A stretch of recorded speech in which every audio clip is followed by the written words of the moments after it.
Welcome to competitive cracker. എൻ്റെ പേര് ഷൈജു.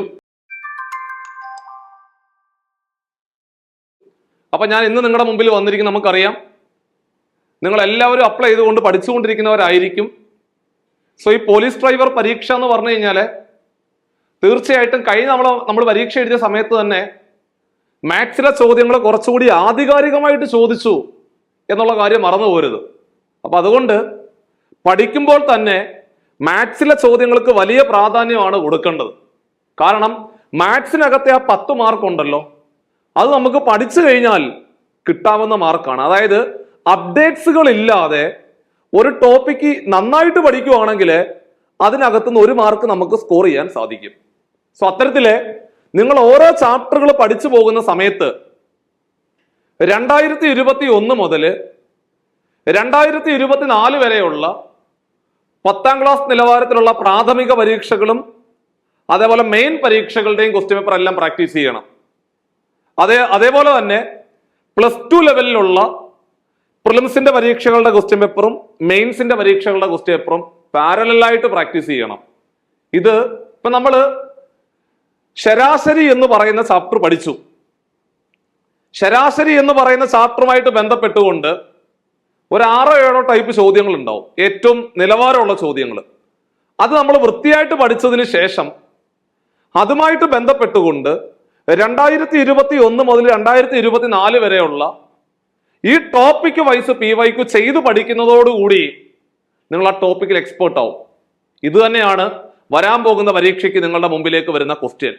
അപ്പൊ 2025 നിങ്ങൾ എഴുതാൻ പോകുന്ന ഈ ഒരു പരീക്ഷ ജീവിതത്തിലെ വലിയ മാറ്റങ്ങൾ കൊണ്ടുവന്നുകൊണ്ട് ഈ ഒരു പരീക്ഷയോടുകൂടി നിങ്ങളുടെ ആ ഒരു ആഗ്രഹം പൂവണിയട്ടെ എന്ന് ആത്മാർത്ഥമായിട്ട് പ്രാർത്ഥിക്കുന്നു. നമുക്ക് പതിയെ ഇന്നത്തെ ക്ലാസ്സിലേക്ക് കടക്കാം. ഇന്നത്തെ ക്ലാസ്സിന്റെ പ്രത്യേകത, നമ്മളൊരു ടോപ്പിക് എടുത്തു വെച്ച് ആ ടോപ്പിക്കിനകത്ത് എല്ലാ ചോദ്യങ്ങളും നിങ്ങളെ പഠിപ്പിക്കാൻ പോവാം. അതായത് അപ്പൊ ഈ വീഡിയോയ്ക്ക് കുറച്ച് നീളം കാണും. ചിലപ്പോൾ ചില ഭാഗങ്ങളായിട്ട് നമ്മൾ ഇത് അവതരിപ്പിക്കും. പാർട്ട് 1, പാർട്ട് 2, പാർട്ട് 3 ആയിട്ട് പോകും. എല്ലാ പാർട്ടും കണ്ട് ഒരു വൃത്തിയായിട്ട് ഒരു ബുക്കിനകത്തേക്ക് ഈ നോട്ട് കൃത്യമായിട്ട് എഴുതി മുമ്പോട്ട് പോവുകയാണെന്നുണ്ടെങ്കിൽ ഞാൻ ഇവിടെ ക്ലാസ്സിൽ എടുക്കാൻ പോകുന്ന ഈ ഒരു ടോപ്പിക്ക് നിങ്ങൾ എക്സ്പേർട്ട് ആവും. എന്നിട്ട് അതിനടുത്ത ക്ലാസ് നമ്മൾ PYQ സെഷനുമായിട്ട് നിങ്ങളുടെ മുമ്പിലേക്ക് വരുന്നതായിരിക്കും. സോ പരമാവധി ഫ്രീ ക്ലാസ്സുകൾ പ്രയോജനപ്പെടുത്തുക. ചാനല് സബ്സ്ക്രൈബ് ചെയ്യാത്തവർ സബ്സ്ക്രൈബ് ചെയ്യുക. പരമാവധി നിങ്ങളുടെ ഫ്രണ്ട്സിലേക്ക് ഷെയർ എത്തിക്കുക. പരമാവധി ഫ്രീ ഡേറ്റകൾ നിങ്ങൾ യൂസ് ചെയ്യുക. നമ്മുടെ പഠനം നല്ല രീതിയിൽ മുമ്പോട്ട് പോകട്ടെ. 2025 കളർഫുൾ ആയിട്ടുള്ള ഒരു വർഷമായി മാറട്ടെ. അപ്പൊ നമുക്ക് പതിയെ കാര്യത്തിലേക്ക് പോകാം. എടാ, നമുക്ക് നമ്മുടെ സിലബസിനകത്ത് മാത്സിന് 5 മാർക്കാണ് തന്നിരിക്കുന്നത്. അപ്പം ബാക്കിയുള്ള 5 മാർക്ക് എവിടെയാണ്? അത് നമ്മുടെ മെന്റലബിലിറ്റി പോർഷൻ അല്ലെങ്കിൽ റീസണിങ് പോർഷനകത്ത് നിന്നാണ്. അപ്പോൾ മാത്സിനകത്ത് 5 മാർക്ക് കാണും, അതേപോലെ മെന്റലബിലിറ്റി പോർഷനകത്ത് 5 മാർക്ക് കാണും. അങ്ങനെ 5ഉം 5ഉം 10 മാർക്കാണ് നമുക്ക് മൊത്തത്തിൽ പരീക്ഷയ്ക്ക് ചോദിക്കുന്നത്. ഈ മാത്സിനകത്തെ ടോപ്പിക്കുകൾ നിങ്ങൾക്ക് എല്ലാവർക്കും അറിയാം. ഈ 12 ചാപ്റ്ററുകളാണ് നമുക്കുള്ളത്.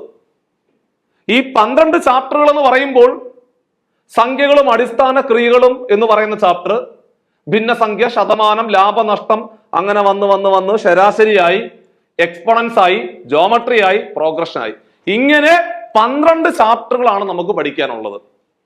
അതേപോലെ മെന്റലബിലിറ്റി പോർഷനകത്തേക്ക് നമ്മൾ പോകുമ്പോൾ അവിടെ 13 ചാപ്റ്ററുകളാണ് നമുക്ക് പഠിക്കാനുള്ളത്.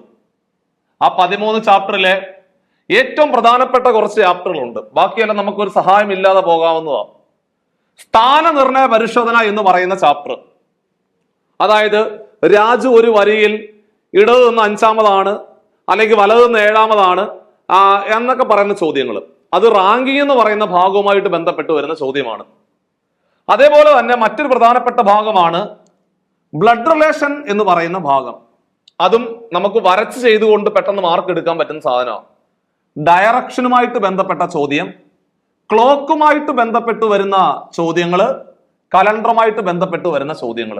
അപ്പൊ clock, calendar, direction, blood relation, അതേപോലെ പ്ലേസ് അറേഞ്ച്മെന്റ് എന്ന് പറയുന്ന ഭാഗം, ഈ 5 ടോപ്പിക്കാണ് നമുക്ക് മെന്റലബിലിറ്റി പോർഷനകത്ത് ഒരാളുടെ സഹായം വേണ്ട പ്രധാനപ്പെട്ട ചാപ്റ്ററുകൾ. സോ അത് നമ്മൾ ഡീറ്റെയിൽഡ് ആയിട്ട് ക്ലാസ്സിൽ പരിചയപ്പെടുത്താം. ഇതിന്റെ ബാക്കിയായിട്ടുള്ള ഭാഗങ്ങളിലെ നമ്മൾ ഇതിന്റെ ഓരോ വീഡിയോസ് ക്ലാസ്സിൽ അപ്ലോഡ് ചെയ്തുകൊണ്ട് നിങ്ങൾ മുമ്പോട്ട് പോകുന്നതാണ്. സോ പരമാവധി ഫ്രീ ഡേറ്റകൾ നിങ്ങൾ യൂസ് ചെയ്തുകൊണ്ട് മുമ്പോട്ട് പോകണം. അപ്പൊ നമ്മൾ ഇന്ന് പഠിക്കാൻ പോകുന്ന ചാപ്റ്റർ ശതമാനം എന്ന് പറയുന്ന ചാപ്റ്റർ ആണ്. ശതമാനം എന്ന് പറഞ്ഞാൽ നമ്മുടെ സിലബസിനകത്ത് മൂന്നാമത് കിടക്കുന്ന ചാപ്റ്റർ ആണ്. പെർസെന്റേജ് എന്ന് പറയുന്ന ചാപ്റ്റർ ആണ്. ശതമാനം എന്ന് പറയും, പെർസെന്റേജ് അല്ലെങ്കിൽ ശതമാനം എന്ന് പറയും. അപ്പൊ ആദ്യമായിട്ട് എടാ മക്കളെ, എന്താണ് ശതമാനം എന്ന് ചോദിച്ചാൽ, ശതമാനം എന്ന് പറയുന്ന വാക്കിന്റെ അർത്ഥം എല്ലാവർക്കും അറിയാം. ശതം എന്ന് പറഞ്ഞാൽ 100, ശതമാനം എന്ന് പറഞ്ഞാൽ അർത്ഥം 100-ൽ എത്ര. എടാ 100-ൽ എത്രയാണോ ആ സംഖ്യ പറയുന്ന പേരാണ് ശതമാനം. അതായത് 100-ൽ 3 ആണെങ്കിൽ നമ്മൾ പറയും 3% എന്ന് പറയും. അങ്ങനാണെങ്കിൽ 100-ൽ 8 ആണെങ്കിൽ നമ്മൾ പറയും 8% എന്ന് പറയും. അങ്ങനാണെങ്കിൽ 100-ൽ 10 ആണെങ്കിൽ നമ്മൾ പറയും 10% എന്ന് പറയും. അപ്പൊ ചുരുക്കി പറഞ്ഞാല് ഏതെങ്കിലും ഒരു സംഖ്യയെ 100 കൊണ്ട് ഹരിച്ചാൽ നമുക്ക് എന്ത് കിട്ടും? ശതമാനം കിട്ടും. അപ്പോൾ ഒരു സംഖ്യയെ 100 കൊണ്ട് ഹരിക്കുവാണെങ്കിൽ ശതമാനം കിട്ടും, ശതമാനം കിട്ടും, ശതമാനം കിട്ടും. അതായത് 9-നെ 100 കൊണ്ട് ഹരിച്ചു കഴിഞ്ഞാല് നമ്മൾ പറയും അത് 9% പറയും. അത്ര ഉള്ള അർത്ഥം. ഓക്കെ ആണ്. അപ്പൊ ഇതാണ് നമ്മൾ പ്രധാനമായിട്ട് ഓർത്തിരിക്കേണ്ട ഫസ്റ്റ് പോയിന്റ്. അതായത് ശതമാനം എന്ന് പറഞ്ഞാല് 100-ൽ എത്ര, 100-ൽ എത്രയാണോ ആ സംഖ്യ പറയുന്ന പേരാണ് ശതമാനം. ഇതാണ് ഒന്നാമത്തെ പോയിന്റ്. എഴുതിയെടുത്തല്ലോ. രണ്ടാമത്തെ പോയിന്റ്, എടാ മക്കളെ, ഒരു സംഖ്യ ശതമാനത്തിലാക്കണമെങ്കിൽ 100 കൊണ്ട് ഗുണിച്ചാൽ മതി. രണ്ടാമത്തെ പോയിന്റ്, ഒരു സംഖ്യ ശതമാനത്തിലാക്കണമെങ്കിൽ 100 കൊണ്ട് ഗുണിക്കുക, 100 കൊണ്ട് ഗുണിക്കുക. സോ അങ്ങനെയാണെങ്കിൽ ഇപ്പൊ ഞാനൊരു സംഖ്യ എഴുതാൻ പോവാണ്. 2/5 എന്ന് പറയുന്ന സംഖ്യ, അതായത് 5-ൽ 2 എന്ന് പറയുന്ന സംഖ്യ. ഈ സംഖ്യയെ ശതമാനത്തിലാക്കാൻ പറഞ്ഞാൽ എന്ത് ചെയ്താൽ മതി? അത് ഏത് സംഖ്യയാണെങ്കിലും ശതമാനത്തിലാക്കണമെങ്കിൽ 100 കൊണ്ട് ഗുണിക്കുക, ശതമാനത്തിലാക്കണമെങ്കിൽ 100 കൊണ്ട് ഗുണിച്ചാൽ മതി, 100 കൊണ്ട് ഗുണിച്ചാൽ മതി. സോ അങ്ങനെയാണെങ്കിൽ എടാ 5 100 കൂടെ വെട്ടാം. 5-ന്റെ 20ാമത്തെ ഗുണിതമാണ് 100. 20-ഉം 2-ഉം കൂടെ ഗുണിച്ചാല് 40% എന്ന് വരും. കണ്ടോ? അതായത് 2/5 എന്ന് പറഞ്ഞാല് അതിന്റെ അർത്ഥം 40%. അതേപോലെ 0.3 ശതമാനത്തിലാക്കാൻ പറഞ്ഞാൽ എന്ത് ചെയ്യണം? 100 കൊണ്ട് ഗുണിക്കണം. 100 കൊണ്ട് ഗുണിച്ചാൽ മതി, 100 കൊണ്ട് ഗുണിക്കുക. കണ്ടോ? നമുക്ക് ഒരു സംഖ്യ 100 കൊണ്ട് ഗുണിക്കുന്നതിന് പകരം 2 തവണ 10 കൊണ്ട് ഗുണിച്ചാലും മതിയല്ലോ. മതി. എടാ ഒരു സംഖ്യയെ 100 കൊണ്ട് ഗുണിക്കുന്നതിന് പകരം 2 തവണ 10 കൊണ്ട് ഗുണിച്ചാലും മതി. 0.3-യെ 10 കൊണ്ട് ഗുണിക്കുവാണെങ്കിൽ 3 വരും. 10 കൊണ്ട് ഗുണിച്ചാൽ 3 വരും. വീണ്ടും ഒരു 10 കൊണ്ട് ഗുണിച്ചാലോ 30 എന്ന് വരും. അപ്പൊ ചുരുക്കി പറഞ്ഞാല് 0.3 എന്ന് പറഞ്ഞാൽ അതിന്റെ അർത്ഥം 30%. അപ്പൊ ചുരുക്കി പറഞ്ഞാല് ഒരു സംഖ്യയെ ശതമാനത്തിലാക്കണമെങ്കിൽ 100 കൊണ്ട് ഗുണിക്കുക എന്നുള്ളതാണ് രണ്ടാമത്തെ പോയിന്റ്. എല്ലാവർക്കും മനസ്സിലായല്ലോ? ഇപ്പൊ ചിലപ്പോൾ വളരെ സിമ്പിൾ ആയിട്ട് ചോദ്യം ചോദിക്കുവാണെങ്കിൽ ഒരു ഭിന്നസംഖ്യ തന്നിട്ട് അതിനെ ശതമാനത്തിലാക്കാൻ പറയാം. അല്ലെങ്കിൽ ഒരു ദശാംശ സംഖ്യ തന്നിട്ട് അതിനെ ശതമാനത്തിലാക്കാൻ പറയും. അപ്പോൾ എടാ ഭിന്നസംഖ്യ ആണെങ്കിലും ദശാംശ സംഖ്യ ആണെങ്കിലും ശതമാനത്തിലേക്ക് മാറ്റാൻ എന്ത് ചെയ്യുക? 100 കൊണ്ട് ഗുണിക്കുക, 100 കൊണ്ട് ഗുണിക്കുക എന്ന് മാത്രം ഓർത്തിരുന്നാൽ മതി. ഇനി നമുക്ക് ചോദ്യങ്ങളിലേക്ക് പതിയെ കടക്കാം. ഒന്നാമത്തെ ചോദ്യം ദാ പിടിച്ചോ. ചോദ്യം ഇതാണ്: ഒരു സംഖ്യയുടെ 30% 270 ആണെങ്കിൽ സംഖ്യ ഏതാണ് എന്നാണ് ചോദ്യം. ഒരു സംഖ്യയുടെ 30% 270 ആണെങ്കിൽ എടാ ഒരു സംഖ്യയുടെ 30% 270 ആണെങ്കിൽ ആ സംഖ്യ ഏതാണ് എന്നാണ് ചോദിച്ചിരിക്കുന്നത്. നമുക്ക് എല്ലാവർക്കും അറിയാവുന്ന ഒരു പ്രധാനപ്പെട്ട പോയിന്റ് ഉണ്ട്. അതായത് സംഖ്യ എന്ന് കേട്ട് കഴിഞ്ഞാൽ മക്കളെ, സംഖ്യ എന്ന് കേട്ട് കഴിഞ്ഞാല് അതിന്റെ അർത്ഥം 100%. ഒരു സംഖ്യ എന്ന് പറഞ്ഞ അർത്ഥം എന്തോ 100%. ഒരു സംഖ്യ എന്ന് പറഞ്ഞ അർത്ഥം എന്തോ 100%. സംഖ്യയുടെ പകുതി എന്ന് കേട്ടാലോ? സംഖ്യയുടെ പകുതി എന്ന് കേട്ടാല് 50%. സംഖ്യയുടെ പകുതി എന്ന് പറഞ്ഞാല് 50%. സംഖ്യയുടെ കാൽ ഭാഗം എന്ന് പറഞ്ഞാല് 25%. സംഖ്യയുടെ മുക്കാൽ ഭാഗം എന്ന് പറഞ്ഞാല് 75%. സംഖ്യയുടെ ഇരട്ടി എന്ന് പറഞ്ഞാലോ? എടാ ഇരട്ടി എന്ന് പറഞ്ഞാല് 200%. അപ്പൊ ചുരുക്കി പറഞ്ഞാല് ഇത് നിങ്ങളുടെ മനസ്സിൽ ഓർമ്മയിലുണ്ടാവണം. സോ അങ്ങനെയാണെങ്കിൽ നമ്മളോട് ചോദിക്കുന്നത് എടാ ഒരു സംഖ്യയുടെ 30% 270 ആണെന്നാ പറയുന്നത്. അങ്ങനെയാണെങ്കിൽ സംഖ്യ ഏതാണ് എന്നാണ് ചോദ്യം. ചോദ്യകർത്താവ് തന്നിട്ടുണ്ട് 30% 270. എടാ 30% 270. അങ്ങനെയാണെങ്കിൽ സംഖ്യ ഏതാണ്? സംഖ്യ എന്ന് പറഞ്ഞാൽ 100% അല്ലേ? സംഖ്യ എന്ന് പറഞ്ഞാൽ 100%. സംഖ്യ ഏതാണെന്ന് ചോദിച്ചാൽ 100% എത്ര? കണ്ടോ, ഇതാണ് ചോദ്യം. സംഖ്യ ഏത്? 100% എത്ര എന്നാണ് ചോദ്യം. ക്രോസ് ആയിട്ട് ഗുണിച്ചാൽ മതി. 30% 270 ആണെങ്കിൽ 100% എത്ര ആണ് എന്നാണ് ചോദിച്ചിരിക്കുന്നത്. ക്രോസ് ആയിട്ട് മൾട്ടിപ്ലൈ ചെയ്താൽ മതി. ക്രോസ് ആയിട്ട് ഗുണിക്കാൻ എളുപ്പവഴി എന്തുവാ? ക്രോസ് ആയിട്ട് ഗുണിക്കാൻ എളുപ്പവഴി 2 എണ്ണം ഉള്ളത് ഗുണിക്കുക, 1 എണ്ണം ഉള്ളത് ഹരിക്കുക. എടാ 2 എണ്ണം ഉള്ളത് ഗുണിക്കുക, 1 എണ്ണം ഉള്ളത് ഹരിക്കുക. ഇവിടെ 2 എണ്ണം ഉള്ളത് 100ഉം 270 അല്ലേ? 2 എണ്ണം ഉള്ളത് ഗുണിക്കുക, 1 എണ്ണം ഉള്ളത് ഹരിക്കുക. 1 എണ്ണം ഉള്ളത് 30, 1 എണ്ണം ഉള്ളത് 30. ഈ 0 കട്ടായി പോയി. ആണ്ടെ ഈ 3ഉം ഈ 27ഉം കൂടെ 3 കൊണ്ട് വെട്ടാം. 3 കൊണ്ട് വെട്ടുക എന്ന് പറഞ്ഞ അർത്ഥം 3 കൊണ്ട് ഹരിക്കുക. 3നെ 3 കൊണ്ട് ഹരിച്ചാൽ 1 ആണ്. 27നെ 3 കൊണ്ട് ഹരിച്ചാൽ 9 ആണ്. 9 100ഉം കൂടെ ഗുണിച്ചാല് ഉത്തരം 900. കണ്ടോ? കാരണം ചോദ്യകർത്താവ് ചോദിച്ചത് സംഖ്യ ഏതെന്ന. സംഖ്യ എന്ന് കേട്ടാൽ 100%, സംഖ്യയുടെ പകുതി എന്ന് കേട്ടാൽ 50%, സംഖ്യയുടെ 1/4 ഭാഗം എന്ന് കേട്ടാൽ 25%. നമ്മളോട് ചോദിച്ചത് സംഖ്യ ഏതാണ്, അതായത് 100% എത്ര എന്നായിരുന്നു ചോദ്യം. ഒന്നാമത്തെ ആൻസർ 900. അവൻ പിടിച്ചോ. രണ്ടാമത്തെ ചോദ്യം, എടാ ഒരു സംഖ്യയുടെ 20% 90 ആണെങ്കിൽ സംഖ്യ ഏതാണ് എന്നാണ് ചോദ്യം. പഴയതുപോലെ തന്നെ ചെയ്താട്ടെ. ഒരു സംഖ്യയുടെ എത്രയാണ്? 20% 90 അല്ലേ? എടാ മക്കളെ, ഒരു സംഖ്യയുടെ 20% 90 അല്ലേ? 20% 90 ആണെങ്കിൽ സംഖ്യ ഏതാണ്, അതായത് 100% എത്ര എന്നാണ് ചോദ്യം. കണ്ടോ? സംഖ്യയുടെ 20% 90 ആണെങ്കിൽ 100% എത്ര ആണെന്നാണ് ചോദിച്ചിരിക്കുന്നത്. ക്രോസ് ചെയ്താൽ മതി. ക്രോസ് ചെയ്യാൻ എളുപ്പമാർഗം 2 എണ്ണം ഉള്ളത് ഗുണിക്കുക, 1 എണ്ണം ഉള്ളത് ഹരിക്കുക. 2 എണ്ണം ഉള്ളത് ഗുണിക്കുക, 1 എണ്ണം ഉള്ളത് ഹരിക്കുക. 2 എണ്ണം ഉള്ളത് 100ഉം 90ഉം അല്ലേ? 1 എണ്ണം ഉള്ളത് ഹരിക്കുക, 1 എണ്ണം ഉള്ളത് 20, 1 എണ്ണം ഉള്ളത് 20, 1 എണ്ണം ഉള്ളത് 20. കണ്ടോ? 2 എണ്ണം ഉള്ളത് ഗുണിക്കുക, 1 എണ്ണം ഉള്ളത് ഹരിക്കുക. എടാ കുഞ്ഞുങ്ങളെ, 20ന്റെ 5ാമത്തെ ഗുണിതമല്ലേ 100? 20ന്റെ 5ാമത്തെ ഗുണിതമല്ലേ 100? 20നെ 5 കൊണ്ട് ഗുണിക്കുമ്പോഴല്ലേ 100 കിട്ടുന്നത്?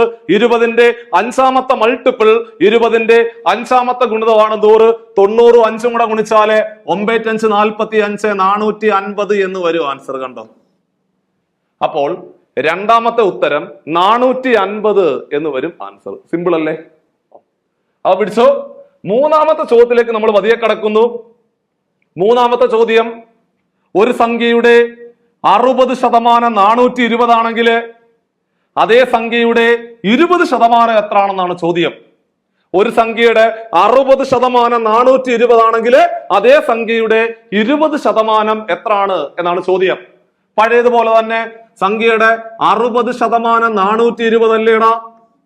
60% 420 എന്ന് എഴുതി വെക്കുക. ചോദ്യം ചോദിക്കുന്നത് 20% എത്രയാണ്, 20% എത്ര എന്നാണ് ചോദ്യം. 20% കണ്ടുപിടിക്കേണ്ടത്. എന്ത് ചെയ്താൽ മതി? ക്രോസ് ചെയ്താൽ മതി.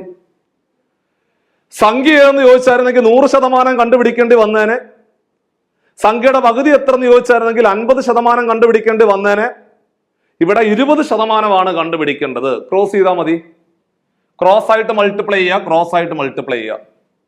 ക്രോസ് ആയിട്ട് ഗുണിക്കാൻ എളുപ്പവഴി എന്താണ്? 2 എണ്ണം ഉള്ളത് ഗുണിക്കുക, 1 എണ്ണം ഉള്ളത് ഹരിക്കുക. 2 എണ്ണം ഉള്ളത് ഗുണിക്കുക, 1 എണ്ണം ഉള്ളത് ഹരിക്കുക. 2 എണ്ണം ഉള്ളത് 20ഉം 420 ആണ്. 2 എണ്ണം ഉള്ളത് ഗുണിക്കുക, 1 എണ്ണം ഉള്ളത് ഹരിക്കുക. 1 എണ്ണം ഉള്ളത് 60 അല്ലേ? 1 എണ്ണം ഉള്ളത് 60. 2 എണ്ണം ഉള്ളത് ഗുണിക്കുക, 1 എണ്ണം ഉള്ളത് ഹരിക്കുക. എടാ പിള്ളേരെ, 20ന്റെ 3ാമത്തെ മൾട്ടിപ്പിൾ അല്ലേ 60? 20ന്റെ 3ാമത്തെ മൾട്ടിപ്പിൾ ആണ് 60. 420നെ 3 കൊണ്ട് ഹരിച്ചാല്, അല്ലെങ്കിൽ 42നെ 3 കൊണ്ട് ഹരിച്ചാൽ 14 വരും. ഒരു 0 കൂടെ ചേർത്തെഴുതിയാൽ ഉത്തരം 140. അതായത് 420നെ 3 കൊണ്ട് ഹരിച്ചാൽ ഉത്തരം 140 എന്ന് വരും റൈറ്റ് ആൻസർ. വളരെ സിമ്പിൾ ചോദ്യം. കണ്ടോ? അങ്ങനെ നമ്മൾ ആദ്യത്തെ 3 ചോദ്യങ്ങൾ ഭംഗിയായിട്ട് പറഞ്ഞ് അവസാനിപ്പിച്ചിരിക്കുകയാണ്. 4ാമത്തെ ചോദ്യം ദാ പിടിച്ചോ. ചോദ്യം ഇതാണ്: ഒരു സംഖ്യയുടെ 12% 60 ആണെങ്കിൽ അതേ സംഖ്യയുടെ 25% എത്രയാണെന്നാണ് ചോദ്യം. ഒരു സംഖ്യയുടെ 12% 60 ആണെങ്കിൽ അതേ സംഖ്യയുടെ 25% എത്രയാണ് എന്നാണ് ചോദ്യം. പഴയതുപോലെ തന്നെ നമ്മൾ അങ്ങോട്ട് എഴുതി. എന്താണ് 12% 60 അല്ലേ? ആണ്. 12% 60 ആണെങ്കിൽ 25% എത്ര? 25% എത്ര? 25% എത്ര? ഇതാണ് കണ്ടുപിടിക്കേണ്ടത്. ക്രോസ് ആയിട്ട് മൾട്ടിപ്ലൈ ചെയ്താൽ മതി. ക്രോസ് ആയിട്ട് മൾട്ടിപ്ലൈ ചെയ്യുക. ക്രോസ് ആയിട്ട് മൾട്ടിപ്ലൈ ചെയ്യുക. ക്രോസ് ആയിട്ട് ഗുണിക്കാനുള്ള എളുപ്പ വഴി 2 എണ്ണം ഉള്ളത് ഗുണിക്കുക, 1 എണ്ണം ഉള്ളത് ഹരിക്കുക. 2 എണ്ണം ഉള്ളത് ഗുണിക്കുക. 2 എണ്ണം ഉള്ളത് 25ഉം 60ഉം ആണ്. 2 എണ്ണം ഉള്ളത് ഗുണിക്കുക, 1 എണ്ണം ഉള്ളത് ഹരിക്കുക. 1 എണ്ണം ഉള്ളത് 12. 1 എണ്ണം ഉള്ളത് 12.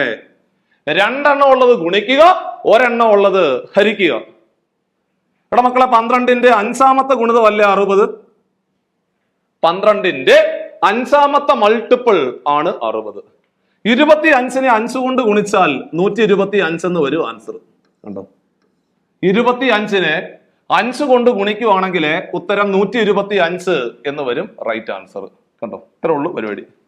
സോ അങ്ങനെയാണെങ്കിൽ അടുത്ത ക്വസ്റ്റ്യൻ ദാ വന്നു.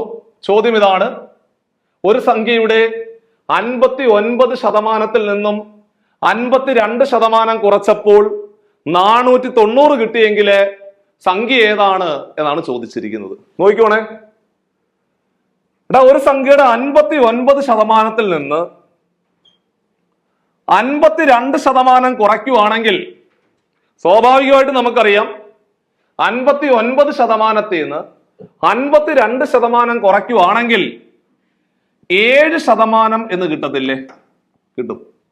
59% നിന്ന് 52% കുറയ്ക്കുവാണെങ്കിൽ 7% എന്ന് നമുക്ക് കിട്ടും. അത് 490 ആണെന്ന് ചോദ്യകർത്താവ് പറഞ്ഞു. നമ്മൾ എഴുതി വെച്ചു. കണ്ടോ? ഒരു സംഖ്യയുടെ 59% നിന്ന് 52% കുറയ്ക്കുവാണെങ്കിൽ 490 കിട്ടും എന്ന് പറഞ്ഞു. നമ്മൾ അത് മനസ്സിൽ കാൽക്കുലേറ്റ് ചെയ്തു. 59% നിന്ന് 52% കുറയ്ക്കുവാണെങ്കിൽ 7% കിട്ടും. ആ 7% ഏത്? 490. ചോദ്യം സംഖ്യ ഏതാടാ എന്നാണ് ചോദിച്ചത്. സംഖ്യ ഏതാണെന്നാണ് ചോദ്യം.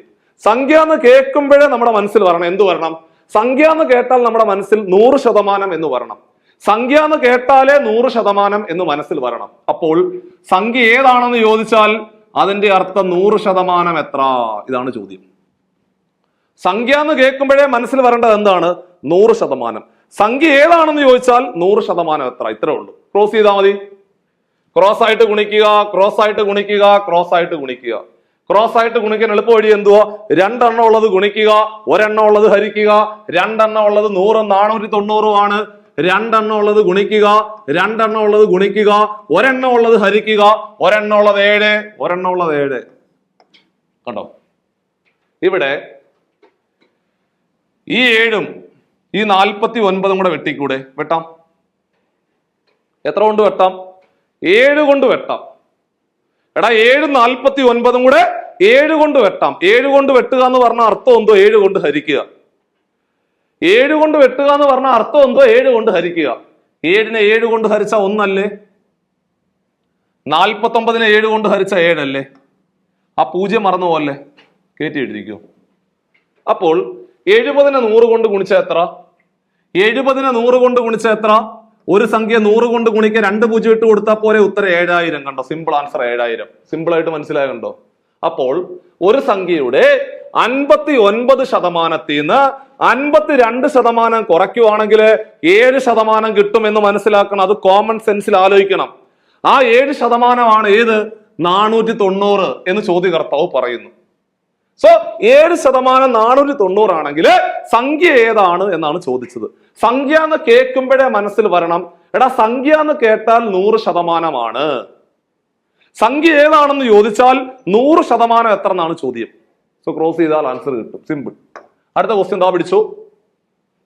ഒരു സംഖ്യയുടെ 50% നിന്ന് 35% കുറച്ചപ്പോൾ 12 കിട്ടി. നിങ്ങൾ ആലോചിക്കടാ, എടാ 50%ന്ന് 35% കുറച്ചു കഴിഞ്ഞാൽ നമുക്ക് 15% അല്ലേ കിട്ടുന്നത്? ആണ്. 50%ന്ന് 35% കുറയ്ക്കുവാണെങ്കിൽ 15% കിട്ടും. ആ 15% ഏത്? 12. കണ്ടോ, 15% 12. ചോദ്യം സംഖ്യ ഏതാണ് എന്നാണ് ചോദിച്ചത്. സംഖ്യ എന്ന് കേൾക്കുമ്പോഴേ ആലോചിച്ചോണം. സംഖ്യ എന്ന് കേട്ടാൽ 100%. സംഖ്യ ഏതാണെന്ന് ചോദിച്ചാൽ 100% എത്ര? അപ്പൊ 100% കണ്ടുപിടിക്കേണ്ടത്. 100% കണ്ടുപിടിക്കേണ്ടത്.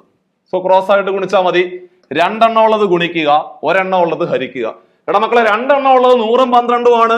2 എണ്ണം ഉള്ളത് ഗുണിക്കുക, 2 എണ്ണം ഉള്ളത് ഗുണിക്കുക, 1 എണ്ണം ഉള്ളത് ഹരിക്കുക, 1 എണ്ണം ഉള്ളത് 15, 1 എണ്ണം ഉള്ളത് 15. 100ഉം 15ഉം കൂടെ 5 കൊണ്ട് വെട്ടാ. 5 കൊണ്ട് വെട്ടുക എന്ന് പറഞ്ഞ അർത്ഥം 5 കൊണ്ട് ഹരിക്കുക. 5 കൊണ്ട് വെട്ടുക എന്ന് പറഞ്ഞ അർത്ഥം 5 കൊണ്ട് ഹരിക്കുക. 15നെ 5 കൊണ്ട് ഹരിച്ചാൽ 3 ആണ്. അതേപോലെ 100നെ 5 കൊണ്ട് ഹരിച്ചാല് 100നെ 5 കൊണ്ട് ഹരിച്ചാൽ 20. എടാ 3ഉം 12ഉം കൂടെ 3 കൊണ്ട് വെട്ടാം. 3 കൊണ്ട് വെട്ടുക എന്ന് പറഞ്ഞ അർത്ഥം 3 കൊണ്ട് ഹരിക്കുക. 3നെ 3 കൊണ്ട് ഹരിച്ചാൽ 1 ആണ്. 12നെ 3 കൊണ്ട് ഹരിച്ചാൽ 4 ആണ്. 20 4ഉം കൂടെ ഗുണിച്ചാൽ ദാ പിടിച്ചു, ഉത്തരം 80. കണ്ടോ, 20 4ഉം കൂടെ ഗുണിച്ചാൽ എത്ര? ആൻസർ 80 ആണ്. 80 ആണ്. 80 ആണ്. സിമ്പിൾ. സോ അങ്ങനെയാണെങ്കിൽ അടുത്ത ക്വസ്റ്റ്യൻ ദാ വന്നു. ഒരു സംഖ്യയുടെ 84%-ൽ നിന്ന് 71% കുറച്ചപ്പോൾ ആലോചിച്ചപ്പോഴും നിങ്ങൾ എന്ത് പറയണം? 84%-ൽ നിന്ന് 71% കുറച്ചാൽ നിങ്ങൾ പറയണം 13% എന്ന് പറയണം. കണ്ടോ, ആ 13% ഏത്? 390. 390 കിട്ടുന്നല്ലേ പറഞ്ഞത്. അപ്പൊ നിങ്ങൾ ആലോചിക്കേണ്ടത് 84%-ൽ നിന്ന് 71% കുറച്ചാല് 13% കിട്ടുന്നത്. ആ 13% ഏത്? 390. 13% 390 ആണെങ്കിൽ ചോദ്യകർത്താവ് ചോദിക്കുന്നത് സംഖ്യ ഏതാണെന്നല്ല, പിന്നെ എന്താണ്? 40% എത്ര എന്നാണ് ചോദിച്ചത്. അപ്പോൾ നമ്മൾ കണ്ടുപിടിക്കേണ്ടത് എന്തുവാ? 40% അല്ലേ? കണ്ടുപിടിക്കേണ്ടത് 40% എത്ര എന്നാണ് ചോദിച്ചത്. അപ്പോൾ 40% കണ്ടുപിടിക്കേണ്ടത്. എന്ത് ചെയ്യണം? എടാ മക്കളെ, 13% 390 ആണെങ്കിൽ 40% എത്ര എന്നാണ് ചോദ്യം. എന്ത് ചെയ്യണം? ക്രോസ് ആയിട്ട് ഗുണിച്ചാൽ മതി. ക്രോസ് ആയിട്ട് ഗുണിക്കുക, ക്രോസ് ആയിട്ട് ഗുണിക്കുക, ക്രോസ് ആയിട്ട് ഗുണിക്കുക. ക്രോസ് ആയിട്ട് ഗുണിക്കാനുള്ള എളുപ്പ വഴി അതൊക്കെ നമ്മൾ നേരത്തെ പറഞ്ഞു തന്നിട്ടുള്ള. എന്തുവാ? 2 എണ്ണം ഉള്ളത് ഗുണിക്കുക, 1 എണ്ണം ഉള്ളത് ഹരിക്കുക. 2 എണ്ണം ഉള്ളത് ഏതാ? 2 എണ്ണം ഉള്ളത് 40 390. 2 എണ്ണം ഉള്ളത് ഗുണിക്കുക, 2 എണ്ണം ഉള്ളത് ഗുണിക്കുക, 1 എണ്ണം ഉള്ളത് ഹരിക്കുക. 1 എണ്ണം ഉള്ളത് 13, 1 എണ്ണം ഉള്ളത് 13. എടാ മക്കളെ, 13ന്റെ മൂന്നാമത്തെ ഗുണിതമല്ലേ 39. 13നെ 3 കൊണ്ട് ഗുണിക്കുമ്പോഴല്ലേ 39 കിട്ടുന്നത്. അതായത് 13ന്റെ മൂന്നാമത്തെ മൾട്ടിപ്പിൾ അല്ലേ 39. ആ 0 മറന്നുപോലെ 40നെ 30 കൊണ്ട് ഗുണിക്ക്. 40നെ 30 കൊണ്ട് ഗുണിക്കുന്നതിന് പകരം 4നെ 3 കൊണ്ട് ഗുണിച്ചിട്ട് 2 0 ഇട്ട് കൊടുത്താൽ പോരെ. 4നെ 3 കൊണ്ട് ഗുണിച്ചാല് 4 3 12, 2 0 ഇട്ട് കൊടുത്താൽ ഉത്തരം 1200 എന്ന് വരും ആൻസർ. കണ്ടോ, സിമ്പിൾ ആയിട്ട് ആൻസർ 1200 എന്ന് കിട്ടി. സോ അങ്ങനെയാണെങ്കിൽ അടുത്ത ക്വസ്റ്റ്യൻ ഇതാ പിടിച്ചോ. ഒരു സംഖ്യയുടെ 70%-ഓട് 75 കൂട്ടിയാൽ അതേ സംഖ്യ കിട്ടും. അങ്ങനെയാണെങ്കിൽ സംഖ്യ ഏതാണെന്ന് ചോദ്യം. സ്ഥിരമായിട്ട് കാണുന്ന ചോദ്യം. എല്ലാ പരീക്ഷകളിലും കോമൺ ആയിട്ട് കാണുന്ന ശതമാനം എന്ന് പറയുന്ന ചാപ്റ്ററുമായിട്ട് ബന്ധപ്പെട്ടുകൊണ്ട് ഒരു കോമൺ ക്വസ്റ്റ്യനാണ്. നിങ്ങൾ ആലോചിക്കണം, ഒരു സംഖ്യയുടെ 70%-ന്റെ കൂടെ 75 കൂട്ടിയാൽ എന്നാ കിട്ടും? 75 കൂട്ടിയാൽ സംഖ്യ കിട്ടും. കണ്ടോ, ഒരു സംഖ്യയുടെ 70%-ന്റെ കൂടെ 75 കൂട്ടിയാൽ എന്നാ കിട്ടും? സംഖ്യ കിട്ടും. സംഖ്യ കിട്ടും. സംഖ്യ കിട്ടും. സംഖ്യ കിട്ടും എന്നാ പറഞ്ഞത്. അപ്പോഴേ ആലോചിച്ചോണം, സംഖ്യ എന്ന് പറഞ്ഞാൽ അതിന്റെ അർത്ഥം 100%. എടാ സംഖ്യ എന്ന് കേൾക്കുമ്പോഴേ അർത്ഥം എന്താണ്? 100% കിട്ടുമെന്ന അർത്ഥം. അപ്പോൾ 70% കൂടെ 75 കൂട്ടിയാൽ സംഖ്യ കിട്ടും. സംഖ്യ എന്ന് പറഞ്ഞ അർത്ഥം എന്തുവാ? 100% കിട്ടും എന്നാണ് അർത്ഥം. കണ്ടോ, എഴുതി വെച്ചു. 70% കൂടെ 75 കൂട്ടിയാൽ എന്നാ കിട്ടും? ചക്ക കിട്ടുവോ? ഇല്ല. എന്ത് കിട്ടും? സംഖ്യ കിട്ടും. സംഖ്യ എന്ന് പറഞ്ഞ അർത്ഥം എന്തുവാ? 100%. സംഖ്യ എന്ന് പറഞ്ഞ 100% അല്ലേ? അപ്പോൾ സംഖ്യ കിട്ടും എന്ന് പറഞ്ഞ അർത്ഥം എന്തുവാ? 100% കിട്ടും എന്നാണ് അർത്ഥം. കണ്ടുപിടിക്കേണ്ടത് സംഖ്യ ഏതാടാ ഉവേ എന്നല്ല ചോദിച്ചത്, സംഖ്യ ഏതാണെന്ന ചോദ്യം. അപ്പോഴേ ആലോചിച്ചോണം, ചോദ്യകർത്താവ് ചോദിച്ച സംഖ്യ എന്ന് പറഞ്ഞ അർത്ഥം എന്തുവാ? എടാ സംഖ്യ എന്ന് പറഞ്ഞ അർത്ഥം 100%. അപ്പോൾ സംഖ്യ ഏതാണെന്ന് ചോദിച്ചാൽ അതിന്റെ അർത്ഥം 100% എത്രന്ന ചോദ്യം. അപ്പൊ നിങ്ങൾ ആലോചിച്ച് നോക്കി, ഇവിടെ കിടക്കുന്ന നമുക്ക് എങ്ങനെങ്കിലും 100% കണ്ടുപിടിക്കണം. ഇവിടെ നോക്കുമ്പോഴേ ഇവന് ശതമാന സിമ്പൽ ഉണ്ട്, ലവനും ഉണ്ട്, ഇവനില്ല. അപ്പൊ ഒരു കാര്യം ചെയ്യ്, ശതമാന സിമ്പൽ ഉള്ളവന്മാരെ എല്ലാം ഒരു സൈഡിലോട്ട് അങ്ങ് തട്ട്. അപ്പൊ ഒരു കാര്യം ചെയ്യ്, ഇവനെ തൂക്കിയെടുത്ത് അപ്പുറത്തോടെ ഇവനെ എടുത്ത് അപ്പുറത്തേക്കും കളയുക. അപ്പൊ സ്വാഭാവികമായിട്ടും ഇവന്റെ ചിഹ്നം പ്ലസ് അല്ലായിരുന്നു, അവൻ അപ്പുറത്തും മൈനസ് ആവത്തില്ലേ? ആവും. അവിടെ ഓൾറെഡി ആര് കിടപ്പുണ്ട്? 100% കിടപ്പുണ്ട്. ഇവൻ മൈനസ് ആയില്ലേ? ആയി. അപ്പൊ ആലോചിക്കേ, 100% മൈനസ് 70%. 100%ത്തിൽ നിന്ന് 70% കുറച്ച എത്ര? 30% അല്ലേ? ആ, അങ്ങനെ 30% 75 ആണെന്ന് മനസ്സിലായി. കണ്ടോ, ഇവൻ അങ്ങ് അപ്പുറത്ത് പോയാൽ പിന്നെ ആകെ 75 അല്ലേ ഉള്ളു. അങ്ങനെ 30% 75 ആണെങ്കിൽ 100% എത്ര എന്നാണ് ചോദിച്ചത്. കണ്ടോ, 100% എത്രാണ് എന്നാണ് ചോദ്യം. കാരണം സംഖ്യ എന്ന ചോദ്യം. സംഖ്യ എന്ന് കേട്ടാൽ 100%. സംഖ്യ ഏതെന്ന് ചോദിച്ചാൽ 100% എത്ര എന്ന ചോദ്യം. ഓക്കെ, എന്ത് ചെയ്താൽ മതി? ക്രോസ് ആയിട്ട് ഗുണിച്ചാൽ മതി. സോ ക്രോസ് ആയിട്ട് ഗുണിക്കാൻ എളുപ്പവഴി എന്തുവാ? 2 എണ്ണം ഉള്ളത് ഗുണിക്കുക, 1 എണ്ണം ഉള്ളത് ഹരിക്കുക. 2 എണ്ണം ഉള്ളത് ഗുണിക്കുക, 1 എണ്ണം ഉള്ളത് ഹരിക്കുക. 2 എണ്ണം ഉള്ളത് ആരാ? 175 അല്ലേ? 2 എണ്ണം ഉള്ളത് ഗുണിക്കുക, 1 എണ്ണം ഉള്ളത് ഹരിക്കുക. 1 എണ്ണം ഉള്ളത് 30, 1 എണ്ണം ഉള്ളത് 30. 30ന്റെ 0-ഉം 100ന്റെ 0-ഉം കൂടെ കട്ട് ചെയ്തു. ദാണ്ടാ, ഈ 3-ഉം ഈ 75-ഉം കൂടെ 3 കൊണ്ട് വെട്ടാമല്ലോ. 3 കൊണ്ട് വെട്ടുക എന്ന് പറഞ്ഞ അർത്ഥം എന്ത്? 3 കൊണ്ട് ഹരിക്കുക. 3 കൊണ്ട് വെട്ടുക എന്ന് പറഞ്ഞ അർത്ഥം 3 കൊണ്ട് ഹരിക്കുക. 3നെ 3 കൊണ്ട് ഹരിച്ച 1 ആണ്. 75നെ 3 കൊണ്ട് ഹരിച്ചാല് 25 എന്ന് വരും.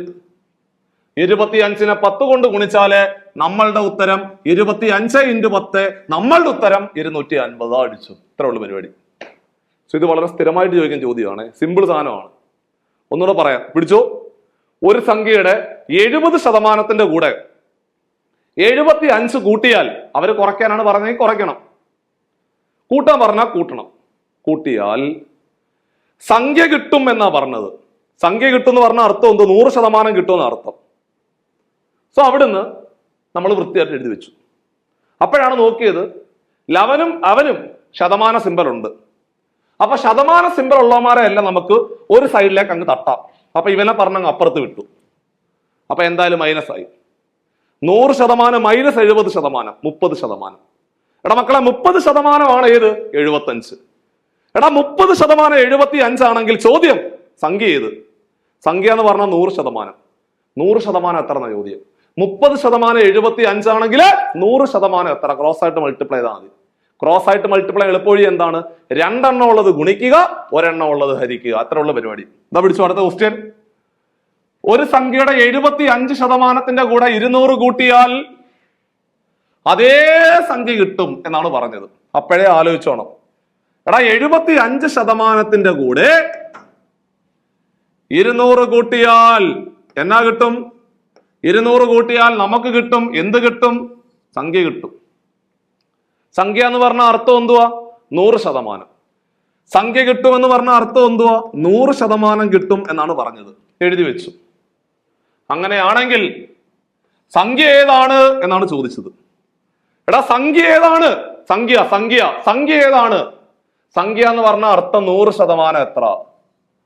സംഖ്യ എന്ന് പറഞ്ഞ അർത്ഥം എന്തുവോ? 100% എത്ര എന്നാണ് ചോദ്യം. ഇതാണ് നമ്മുടെ ചോദ്യം. സോ എന്ത് ചെയ്താൽ മതി? നമുക്കൊരു കാര്യം ചെയ്യാം, ഇവനെ തൂക്കിയെടുത്ത് അപ്പുറത്തോട്ട് കളയാം. കാരണം എന്താ? ശതമാന സിമ്പൽ ഉള്ളവന്മാരെ എല്ലാം ഒരു സൈഡിലോട്ട് ഇട്ടാം, അതുകൊണ്ടാണല്ലോ. അപ്പോൾ 75% അപ്പുറത്ത് പോയാൽ മൈനസ് ആയിട്ട് മാറും. അവിടെ ഓൾറെഡി 100% കിടപ്പുണ്ട്. 100% മൈനസ് 75%. അപ്പൊ എത്ര? 25% എന്ന് വരും. അങ്ങനെ 25% 200 എന്ന് വന്നു. 25% 200 ആണെങ്കിൽ 100% എത്ര എന്നാ ചോദ്യം? 25% 200 ആണെങ്കിൽ 100% എത്ര എന്നാണ് ചോദിച്ചത്. ഇതാണ് കണ്ടുപിടിക്കേണ്ടത്. സോ ക്രോസ് ചെയ്യേണ്ട ആവശ്യമൊന്നുമില്ല, എല്ലാവർക്കും അറിയാം. 25% 200 ആണെങ്കിൽ 50% 400 അല്ലേ? Common sense. 50% 400 ആണെങ്കിൽ 100% 800 അല്ലേടാ? സിമ്പിൾ. അങ്ങനെ വേണേ അങ്ങനെ എന്തിക്കും. അല്ലെങ്കിൽ എന്ത് ചെയ്യണം? ക്രോസ് ആയിട്ട് മൾട്ടിപ്ലൈ ചെയ്യണം. ക്രോസ് ആയിട്ട് ഗുണിച്ചാലും മതി. ക്രോസ് ആയിട്ട് ഗുണിക്കുക എളുപ്പവഴി എന്തുവാ? 2 എണ്ണം ഉള്ളത് ഗുണിക്കുക, 1 എണ്ണം ഉള്ളത് ഹരിക്കുക. 2 എണ്ണം ഉള്ളത് ആരൊക്കെയാ? 100ഉം 200ഉം അല്ലേ? 2 എണ്ണം ഉള്ളത് ഗുണിക്കുക, 1 എണ്ണം ഉള്ളത് ഹരിക്കുക. 1 എണ്ണം ഉള്ളത് ആരാ? 25. എടാ കുഞ്ഞുങ്ങളെ, 25ന്റെ 4ാമത്തെ ഗുണിതം അല്ലേ 100? 25ന്റെ 4ാമത്തെ ഗുണിതമാണ് 100. സോ 200നെ 4 കൊണ്ട് ഗുണിച്ചാൽ എത്ര വരും? 200നെ 4 കൊണ്ട് ഗുണിച്ച ഉത്തരം 800 എന്ന് വരും. സോ വളരെ പ്രധാനപ്പെട്ട ശതമാനം എന്ന് പറയുന്ന ചാപ്റ്ററുമായിട്ട് ബന്ധപ്പെട്ടുകൊണ്ട് സ്ഥിരമായിട്ട് പരീക്ഷയ്ക്ക് ചോദിക്കുന്ന വളരെ പ്രധാനപ്പെട്ട ചോദ്യങ്ങളാണ് ക്ലാസ്സിൽ പരിചയപ്പെടുത്തിയത്. സോ ഇതോടുകൂടി നമ്മുടെ ഏകദേശം ഒരു 4 ടൈപ്പോളം ചോദ്യങ്ങൾ ക്ലാസ്സിൽ പറഞ്ഞ് അവസാനിപ്പിച്ചു. ഇനി നമുക്ക് ബാക്കിയുള്ള ചോദ്യങ്ങളിലേക്കാണ് പോകേണ്ടത്. അത് നമ്മൾ അടുത്ത പാർട്ടിലേക്ക് ഉൾപ്പെടുത്തുന്നതാണ്. ഇനി വളരെ പ്രധാനപ്പെട്ട 2 കാര്യങ്ങൾ പറയാനുള്ളത്. അതിലൊന്ന്, നിങ്ങൾ തീർച്ചയായിട്ടും അപേക്ഷ സമർപ്പിച്ചിട്ടുണ്ടാകും. അത് പല ഡ്രൈവർ പോസ്റ്റുകളുടെ അപേക്ഷ സമർപ്പിച്ചിട്ടുണ്ടാവും. ഡ്രൈവർ പോസ്റ്റുകൾക്കെല്ലാം മാത്സിന്റെ കാര്യത്തിലെ സിലബസ് സെയിം ആണ്. 10 മാർക്കിന്റെ ചോദ്യങ്ങളാണ് പരീക്ഷയ്ക്ക് ചോദിക്കുന്നത്. സോ ഇവിടെ പരീക്ഷയ്ക്ക് തയ്യാറെടുക്കുന്ന സമയത്ത് നമ്മൾ പലതവണ ആവർത്തിച്ചതുപോലെ തന്നെ കൃത്യമായിട്ട് പ്ലാൻ ചെയ്തുകൊണ്ട് വേണം പഠനം മുമ്പോട്ട് കൊണ്ടുപോകാൻ. അല്ലാതെ ഒരു റാങ്ക് ഫയൽ തുറന്നു വെച്ചിട്ട് 1ാമത്തെ പേജ് മുതൽ 10ാമത്തെ പേജ് വരെ വായിച്ചിട്ട് അതിൽ നിന്ന് റിവൈസ് ചെയ്ത് പിന്നെ 11ാമത്തെ പേജിലേക്ക് പോയിട്ട് കാര്യമില്ല. സിലബസിന്റെ ഹാർഡ് കോപ്പി കയ്യിൽ പ്രിന്റ് ഔട്ട് എടുത്ത് വെച്ചിട്ട് ഓരോ ദിവസങ്ങളും നിങ്ങൾ എന്താണോ പഠിക്കുന്നത് അത് കൃത്യമായിട്ട് അണ്ടർലൈൻ ചെയ്തുകൊണ്ട് മുമ്പോട്ട് പോയെങ്കിൽ മാത്രമേ സമയബന്ധിതമായിട്ട് നമുക്ക് ആ പോർഷൻ തീർക്കുവാനും ഒരു ലോങ് ടൈം ഗോളായിട്ട് നിങ്ങൾ ഈ പോസ്റ്റ് അടിച്ചെടുക്കുവാനും നിങ്ങൾക്ക് സാധിക്കത്തുള്ളൂ. സോ അത്തരത്തിലെ സിലബസ് ഓറിയന്റഡ് ആയിട്ട് കൃത്യമായിട്ട് ഓരോ ദിവസങ്ങളും ടൈം ടേബിൾ അറേഞ്ച് ചെയ്തുകൊണ്ട് നിങ്ങൾക്ക് പോകുവാൻ വേണ്ടിയിട്ട് പുതിയ ഒരു ബാച്ച് നമ്മുടെ കോമ്പറ്റേറ്റീവ് ക്രാക്കറിൽ നമ്മൾ ടെക്നിക്കൽ PSയുടെ ഭാഗത്ത് നിന്ന് സ്റ്റാർട്ട് ചെയ്തിട്ടുണ്ട്. സോ ഏറ്റവും പുതിയ ബാച്ചാണ്. തുടക്കക്കാർക്കെല്ലാം ഉപകാരപ്പെടുന്ന രീതിയിൽ 1ാമത്തെ ദിവസം മുതൽ അങ്ങോട്ട് 2ാമത്തെ ദിവസം 3ാമത്തെ ദിവസം അങ്ങനെ പഠിച്ച് നിങ്ങൾക്ക് മുമ്പോട്ട് പോകാൻ പറ്റുന്ന രീതിയിൽ കൃത്യമായിട്ട് ടൈം ടേബിൾ അറേഞ്ച് ചെയ്തുകൊണ്ട് പുതിയ ബാച്ച് സ്റ്റാർട്ട് ചെയ്തിട്ടുണ്ട്. പരമാവധി പ്രയോജനപ്പെടുത്തി എടുക്കാവുന്നതാണ്. എക്സാമ്പിൾ പറയുവാണെങ്കിൽ 1ാമത്തെ ദിവസം നമ്മളിപ്പോൾ ഡ്രൈവറിന്റെ സ്പെഷ്യൽ ടോപ്പിക് എടുത്തിട്ട് 2019 മോട്ടോർ വാഹന നിയമം ഭംഗിയായിട്ട് അങ്ങ് പഠിക്കുക. സോ ഭംഗിയായിട്ട് പഠിച്ചതിന് ശേഷം അത് മാത്രം പഠിച്ചാൽ മതി. അത് നമ്മൾ വൃത്തിയായിട്ട് പഠിച്ചിട്ട് അതുമായിട്ട് ബന്ധപ്പെട്ടുകൊണ്ട് ആപ്പിനകത്ത് കിടക്കുന്ന MCQ ലെവലിലുള്ള ചോദ്യങ്ങൾ നിങ്ങൾ കൃത്യമായിട്ട് പ്രാക്ടീസ് ചെയ്യണം. മാത്രമല്ല അതിന്റെ ടോപ്പിക് എക്സാം ഉണ്ട്. ആ ടോപ്പിക് എക്സാം നിങ്ങൾ വൃത്തിയായിട്ട് എഴുതണം. ഇത്രയും കാര്യം ചെയ്തു കഴിയുമ്പോൾ ആ ഒരു ടോപ്പിക്ക് നമ്മൾ ഏറ്റവും ഭംഗിയായിട്ട് പ്രിപ്പയർ ചെയ്ത് കഴിഞ്ഞതായിട്ട് മാറുവാണ്. എന്നിട്ട് നിങ്ങൾ നമ്മുടെ ഹാർഡ് കോപ്പി എടുത്തിട്ട് ഈ ആ ഒരു ടോപ്പിക് ഉണ്ടല്ലോ, 2019 മോട്ടോർ വാഹന നിയമം എന്ന് പറയുന്ന ടോപ്പിക് ഉണ്ടല്ലോ, അണ്ടർലൈൻ ചെയ്ത് വിടുക. തൊട്ടടുത്ത ദിവസം 2ാമത്തെ ദിവസം നമ്മൾ പഠിക്കാൻ പോകുന്നത് സംഖ്യകളും അടിസ്ഥാന ക്രിയകളും എന്ന് പറയുന്ന മാത്സിനകത്തെ ഒരു പ്രധാനപ്പെട്ട ഭാഗമാണ്. സംഖ്യകളെ കുറിച്ചുള്ള ഡീറ്റെയിൽഡ് ആയിട്ടുള്ള പഠനം, എല്ലാത്തരം സംഖ്യകളെ കുറിച്ചും, അതായത് ഇപ്പം നമ്മൾ സാധാരണ കേൾക്കുന്ന എണ്ണൽ സംഖ്യകൾ അല്ലെങ്കിൽ നിസർഗ സംഖ്യകൾ, അഖണ്ഡ സംഖ്യകൾ, അഭാജ്യ സംഖ്യകൾ, അതേപോലെ ഭാജ്യ സംഖ്യകൾ, പരിപൂർണ സംഖ്യ, സമ്പൂർണ്ണ സംഖ്യ, അനക സംഖ്യ, അങ്ങനെ ഒരുപാട് സംഖ്യകളുണ്ട്. ആ സംഖ്യകളെ കുറിച്ചുള്ള അടിസ്ഥാനപരമായ അറിവും അതിന്റെ ഘടകങ്ങളുടെ എണ്ണം കണ്ടുപിടിക്കാന്, ഒറ്റയുടെ സ്ഥാനത്ത് അക്കം കണ്ടുപിടിക്കാന്, അവസാനിക്കുന്ന പൂജ്യങ്ങളുടെ എണ്ണം കണ്ടുപിടിക്കാന്, അഭാജ്യ ഘടകങ്ങളുടെ എണ്ണം കണ്ടുപിടിക്കാൻ, അക്കങ്ങളുടെ എണ്ണം കണ്ടുപിടിക്കാൻ, ബോട്ട്മാസ് റൂളുമായിട്ട് ബന്ധപ്പെട്ട് വരുന്ന ചോദ്യങ്ങൾ, വിവിധ തരം സംഖ്യാ സമ്പ്രദായങ്ങൾ, ഇതെല്ലാം ഭംഗിയായിട്ട് പഠിച്ചുകൊണ്ട് ആ ഒരു ടോപ്പിക് അവിടെ അവസാനിപ്പിക്കുക. എന്നിട്ട് അതിന്റെ 2021 മുതൽ 24 വരെ 10th prelims, 10th mains, 12th prelims, 12th mains പരീക്ഷകളിൽ ചോദിച്ചു മാറിയ ഓരോ ചോദ്യങ്ങൾ ഭംഗിയായിട്ട് പ്രിപ്പയർ ചെയ്തുകൊണ്ട് മുമ്പോട്ട് പോകണം. അപ്പൊ നിങ്ങൾക്ക് അറിയാൻ പറ്റും 2021 മുതൽ 2024 വരെ ഏതൊക്കെ ചോദ്യങ്ങളാണ് പരീക്ഷയ്ക്ക് ചോദിച്ചത് എന്നുള്ള കാര്യത്തിലെ ക്ലാരിറ്റി ഉണ്ടാവും. സോ അതിനുശേഷം നിങ്ങൾ 3ാമത്തെ ദിവസത്തിലേക്ക് പോകണം. അങ്ങനെ ഓരോ ദിവസങ്ങളും ഫലപ്രദമായിട്ട് പ്രയോജനപ്പെടുത്തുന്ന രീതിയിൽ നിങ്ങളുടെ മുമ്പിൽ നിങ്ങൾക്ക് വേണ്ട എല്ലാ സഹായങ്ങളും ചെയ്തു വരുവാൻ വേണ്ടി ഒരു മെന്റർ സപ്പോർട്ടോടുകൂടിയാണ് നമ്മൾ ബാച്ച് സ്റ്റാർട്ട് ചെയ്തിരിക്കുന്നത്. കൃത്യമായിട്ട് നിങ്ങളുടെ എല്ലാ സജഷനും ആ മെന്ററിനോട് പറയുവാണെങ്കിൽ ആ മെന്റർ അത് കൃത്യമായിട്ട് നിങ്ങൾക്ക് അത് എത്തിക്കും. നിങ്ങൾക്കിപ്പം നോട്ടുകളാണ് വേണ്ടതെങ്കിൽ, ഇപ്പൊ 2021 മുതൽ 24 വരെയുള്ള ക്വസ്റ്റ്യൻ പേപ്പർ ആണ് വേണ്ടതെങ്കിലോ, അല്ലെങ്കിൽ ഇതുമായിട്ട് ബന്ധപ്പെട്ട് വരുന്ന MCQ ക്വസ്റ്റ്യൻസ് ആണെങ്കിലോ, അല്ലെങ്കിൽ അഡീഷണൽ ചോദ്യങ്ങളാണെങ്കിലോ, അല്ലെങ്കിൽ നിങ്ങളൊരു ടോപ്പിക്ക് ചെയ്തു പഠിച്ചു പോകുന്ന സമയത്ത് നിങ്ങൾക്ക് എന്തെങ്കിലും സംശയങ്ങൾ ഉണ്ടെങ്കിലോ എല്ലാം ക്ലിയർ ചെയ്യാൻ വേണ്ടി ഒരു മെന്ററിന്റെ സപ്പോർട്ട് ഉണ്ടാകുക എന്ന് പറയുന്നത് വലിയൊരു അതാണ് അതിന്റെ റൈറ്റ് ട്രാക്ക് എന്ന് പറഞ്ഞു കഴിഞ്ഞാൽ. സോ ഡ്രൈവർ പരീക്ഷകൾക്ക് തയ്യാറെടുക്കുന്ന സമയത്ത് സ്വാഭാവികമായിട്ടും നിങ്ങൾ ഒരുപാട് കാര്യങ്ങളിൽ തിരക്കുള്ള ആളുകളായിരിക്കാം. ദിവസങ്ങൾ എന്തായാലും തിരക്കിലായിരിക്കും. സോ ബാക്കിയുള്ള സമയമാണ് നമ്മൾ പഠനത്തിന് വേണ്ടി പ്രയോജനപ്പെടുത്തുന്നത്. ആ ഒരു സമയം കൃത്യമായിട്ട് പ്രയോജനപ്പെടുത്തി എടുക്കുക എന്നുള്ളതാണ് കൃത്യമായിട്ട് ചെയ്യേണ്ടത്. സോ അവിടെ നിങ്ങൾ പ്രധാനമായിട്ട് നോക്കേണ്ട കാര്യം എന്ന് പറഞ്ഞു കഴിഞ്ഞാൽ ഇത്തരം കാര്യങ്ങൾ ടൈം ടേബിൾ അറേഞ്ച് ചെയ്തുകൊണ്ട് ഭംഗിയായിട്ട് നിങ്ങൾ മുമ്പോട്ട് പോവുക എന്നുള്ളത് തന്നെയാണ് ചെയ്യേണ്ടത്. അത് തന്നെ ചെയ്തെങ്കിൽ മാത്രമേ സാധാരണഗതിയിലെ മത്സര പരീക്ഷകൾ വിജയിക്കുവാൻ സാധിക്കത്തുള്ളൂ. അത്തരത്തിലുള്ള പുതിയ ബാച്ചുകളാണ് നമ്മൾ സ്റ്റാർട്ട് ചെയ്തിരിക്കുന്നത്. അവിടെ നിങ്ങൾക്ക് PDF നോട്ടുകൾ കിട്ടും, അതുപോലെ റെക്കോർഡഡ് ക്ലാസ്സുകൾ ഉണ്ടാവും, അതുപോലെ ലൈവ് ക്ലാസ്സുകൾ ഉണ്ടാവും, എല്ലാത്തരം സൗകര്യങ്ങളും നിങ്ങൾക്ക് കിട്ടും. സോ പരമാവധി സാധ്യതകൾ പ്രയോജനപ്പെടുത്തുക. ഇനി ഒരു സാധ്യത നമുക്ക് തിരിച്ചു വരിക എന്ന് പറഞ്ഞാൽ വലിയൊരു ബുദ്ധിമുട്ടാണ്. സോ കിട്ടുന്ന സാധ്യതകൾ പരമാവധി പ്രയോജനപ്പെടുത്തിക്കൊണ്ട് മുമ്പോട്ട് പോകണം എന്നുള്ള കാര്യം വീണ്ടും ഓർമ്മിപ്പിക്കുകയാണ്. സോ നിങ്ങൾക്ക് ആ ബോർഡ് നമ്പറിൽ കോൺടാക്ട് ചെയ്യാം. പുതിയ ബാച്ചാണ്. തുടക്കം മുതൽ അവസാനം വരെയും നിങ്ങളുടെ കൂടെ ഉണ്ടാവും. നിങ്ങൾക്ക് വേണ്ട എല്ലാ സാധ്യതകളും എല്ലാ സഹായങ്ങളും നിങ്ങൾക്ക് അവിടുന്ന് കിട്ടും. ഇനി പ്രധാനമായിട്ട് ഓർത്തിരിക്കേണ്ട മറ്റൊരു പ്രധാനപ്പെട്ട കാര്യം, ഫെബ്രുവരി മാസം 7-ാം തീയതി, ഇനി കുറച്ച് ദിവസങ്ങൾ മാത്രമേ ഉള്ളൂ നമ്മുടെ മുമ്പില്, വൈകുന്നേരം 7 മണിക്ക് നമ്മളൊരു ഫ്രീ വെബിനാർ നിയാസ് സാറിന്റെ നേതൃത്വത്തിൽ നമ്മൾ കണ്ടക്ട് ചെയ്യുന്നുണ്ട്. സോ ഈ ഒരു വെബിനാറിലെ നിങ്ങളുടെ എല്ലാ സംശയങ്ങളും നിങ്ങൾക്ക് അധ്യാപകനോട് ചോദിക്കാവുന്നതാണ്. എന്താണ് പഠിക്കേണ്ടത്, എങ്ങനെയാണ് പഠിക്കേണ്ടത്, ഇനിയുള്ള ദിവസങ്ങൾ എങ്ങനെയാണ് പ്രയോജനപ്പെടുത്തിക്കൊണ്ട് മുമ്പോട്ട് പോകേണ്ടത്, ഡ്രൈവർ പരീക്ഷകളുമായിട്ട് ബന്ധപ്പെട്ടുകൊണ്ടുള്ള ഇത്തരം പ്രിപ്പറേഷനിൽ നമ്മൾ മുമ്പോട്ട് പോകുന്ന സമയത്ത് നിങ്ങൾക്ക് എന്തെങ്കിലും ബുദ്ധിമുട്ടുണ്ടെങ്കിൽ അതെല്ലാം ആ അധ്യാപകനോട് ചോദിച്ചുകൊണ്ട് നിങ്ങൾക്ക് അവിടെ ക്ലിയർ ചെയ്തുകൊണ്ട് മുമ്പോട്ട് പോകാവുന്നതാണ്. മറക്കണ്ട, ഫെബ്രുവരി 7-ാം തീയതി വൈകുന്നേരം 7 മണിക്കാണ് നമ്മൾ ഫ്രീ ആയിട്ട് ഈ കണ്ടക്ട് ചെയ്യുന്ന വെബിനാർ നിങ്ങൾക്ക് പ്രൊവൈഡ് ചെയ്യുന്നത്. സോ അതിന്റെ ലിങ്ക്, അതിനകത്തേക്ക് ജോയിൻ ചെയ്യുവാനുള്ള ലിങ്ക് കൂടി നമ്മൾ താഴെ ഡിസ്ക്രിപ്ഷൻ ബോക്സിൽ പിൻ ചെയ്യുന്നുണ്ട്. സോ നിങ്ങൾ രജിസ്റ്റർ ചെയ്യണം എന്നുള്ള കാര്യം വീണ്ടും ഓർമ്മിപ്പിക്കുകയാണ്. അപ്പൊ നമ്മുടെ ഇന്നത്തെ ക്ലാസ് ഇവിടെ വൈൻഡ് അപ്പ് ചെയ്യുവാണ്. നമ്മൾ ഇന്ന് പഠിച്ചത് ശതമാനം എന്ന് പറയുന്ന ചാപ്റ്ററുമായിട്ട് ബന്ധപ്പെട്ട് വരുന്ന കുറെ അധികം നല്ല ചോദ്യങ്ങളാണ് ക്ലാസ്സിൽ പരിചയപ്പെടുത്തിയത്. ഇതിന്റെ ബാക്കി ചോദ്യങ്ങളുമായിട്ട് നമുക്ക് അടുത്ത ക്ലാസ്സിൽ കാണാവുന്നതാണ്. ചാനൽ നിങ്ങൾ ഇനിയും സബ്സ്ക്രൈബ് ചെയ്തിട്ടില്ലേ, സബ്സ്ക്രൈബ് ചെയ്യുക. അതുപോലെ തന്നെ നിങ്ങളുടെ ഫ്രണ്ട്സിലേക്ക് ഷെയർ എത്തിക്കുക. അടുത്ത ഒരു ക്ലാസ്സുമായിട്ട് നമുക്ക് വീണ്ടും കാണാം. So take care.